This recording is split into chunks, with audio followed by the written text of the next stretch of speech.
All right, in this set of videos, we're going to talk a little bit about integration and do a review of integration, which is a Cal 1 and Cal 2 item. Um, so it's assumed that you have seen integration before, so this is really just to give a review and an overview.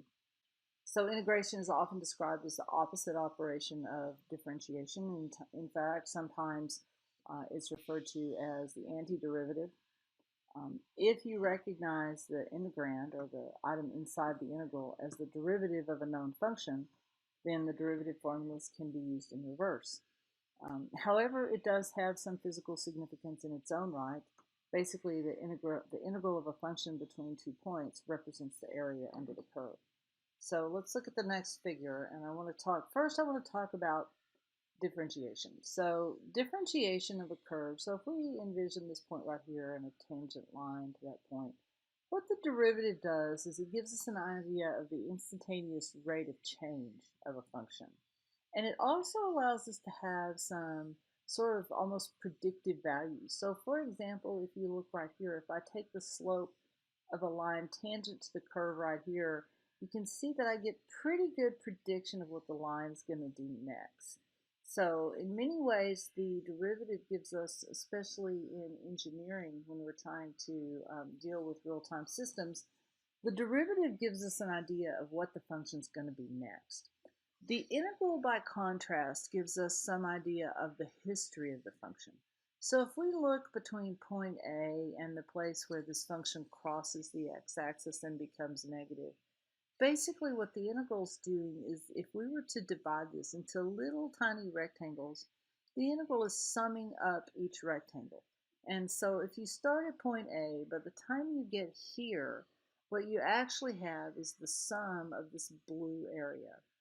Now, as we progress on to the point where the function crosses the x-axis a second time, we've now accumulated this negative area. And so from point A to this point, we have a positive area and a negative area. As we then continue on to B, we pick up a little bit more positive area. So what an integral is doing is it's giving you some idea of the history of the function and where it has been in the past. So integrals are operations that have a past. They are also linear operations, so the integral of the sum is the sum of the integral, and also that will not work on the product. Integration is a little harder to do from scratch because as later on in the semester we'll discuss the Laplace transform and the inverse transform that's analogous to the derivative and the integral. Usually there are very straightforward formulas for how to take a derivative. An integral, not always the case, and so a lot of times we end up, if you're in a Calculus 2 class, you'll do quite a bit of manipulation on the item inside the integral and apply some tricks as well as make some substitutions in order to get this function to be something that is recognizable. So not quite as straightforward as taking a derivative. So once again, the operation of integration up to an additive constant. So the other thing is when we integrate without limits, so notice we don't have an a and a b here, so this is referred to as an indefinite integral. Because we don't have a clear indication of where we started and where we stopped, this is referred to as an indefinite integral. And so it's going to give you a function back, a function of x, that is basically this capital F of x, but then you'll also have a constant because you don't have any reference points for where this integration started. And that constant is unknown unless you're given such points. All right, so the figure shows that the area under the curve can be approximated by summing up an area of a group of rectangles. Let me see if I have a better figure for that. I guess not.